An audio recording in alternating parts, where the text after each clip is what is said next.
Parliament کا مشترکہ اجلاس مؤخر کرنے کا فیصلہ، پارلیمنٹ کا مشترکہ اجلاس آئندہ سیشن تک مؤخر کیا جائے گا۔ پارلیمانی ذرائع کا کہنا ہے وزیراعظم اور اسپیکرز کی مصروفیات کے باعث اجلاس ری شیڈول کیا جا رہا ہے۔ مدارس سے متعلق مشترکہ اجلاس کل صبح طلب کیے جانے پر غور کیا جا رہا ہے۔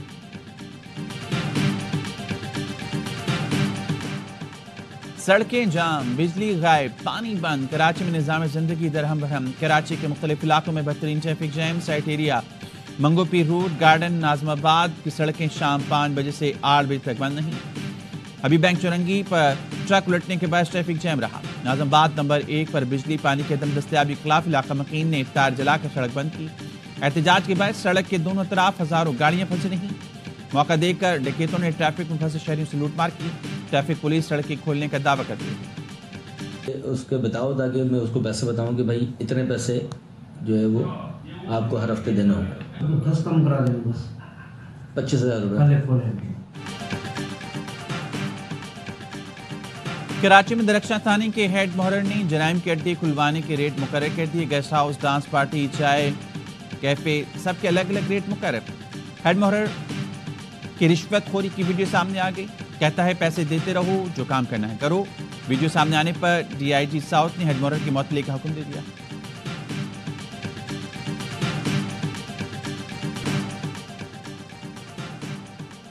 کرم گرینڈ جرگہ ختم نہیں ہوا، فریقین نے مشاورت کے لیے 1 دن کا وقت مانگا ہے۔ مشیر اطلاعات خیبر پختونخوا بیرسٹر سیف کہتے ہیں 1 دن کا وقفہ بینکرز کے خاتمے اور اسلحہ جمع کرنے پر مشاورت کے لیے مانگا گیا۔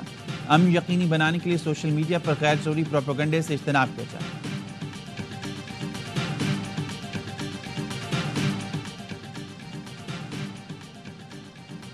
حکومت کا مزید ایک آئی پی پی کے ساتھ بجلی خریداری کا معاہدہ ختم کرنے کا فیصلہ، پاک چین پاور پلانٹ کے ساتھ بجلی خریداری کا معاہدہ ختم کیا جائے گا۔ ذرائع کہنا ہے معاہدہ ختم کرنے کے نتیجے میں اربوں روپے کی بچت متوقع ہے۔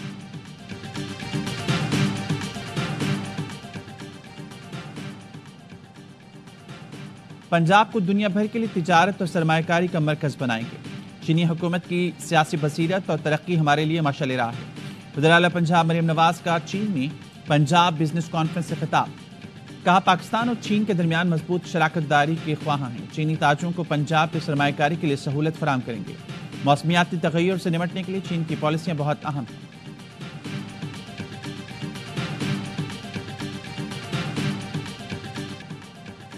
ملک بھر میں شدید سردی، شمالی بلوچستان میں پارہ نقطہ انجماد سے بدستور نیچے، سکردو میں درجہ حرارت -7، گلگت اور اسٹور میں -6، قلات میں -3 اور کوئٹہ میں -2 ڈگری سینٹی گریڈ ریکارڈ کیا گیا۔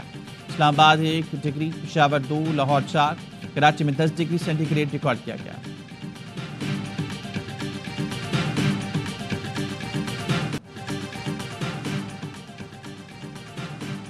اسرائیلی فورسز کی وحشیانہ بمباری سے مزید 52 فلسطینی شہید، 200 سے زائد زخمی ہو گئے۔ خان یونس میں اسرائیلی فورسز کے اسکول پر بمباری سے 20 افراد جان سے گئے۔ غزہ میں اسپتال اور سیف زون بھی صہیونی فوج کی جارحیت سے محفوظ نہ رہا۔ شہداء کی مجموعی تعداد 45,028 ہو گئی، 1,07,000 کے قریب زخمی ہیں۔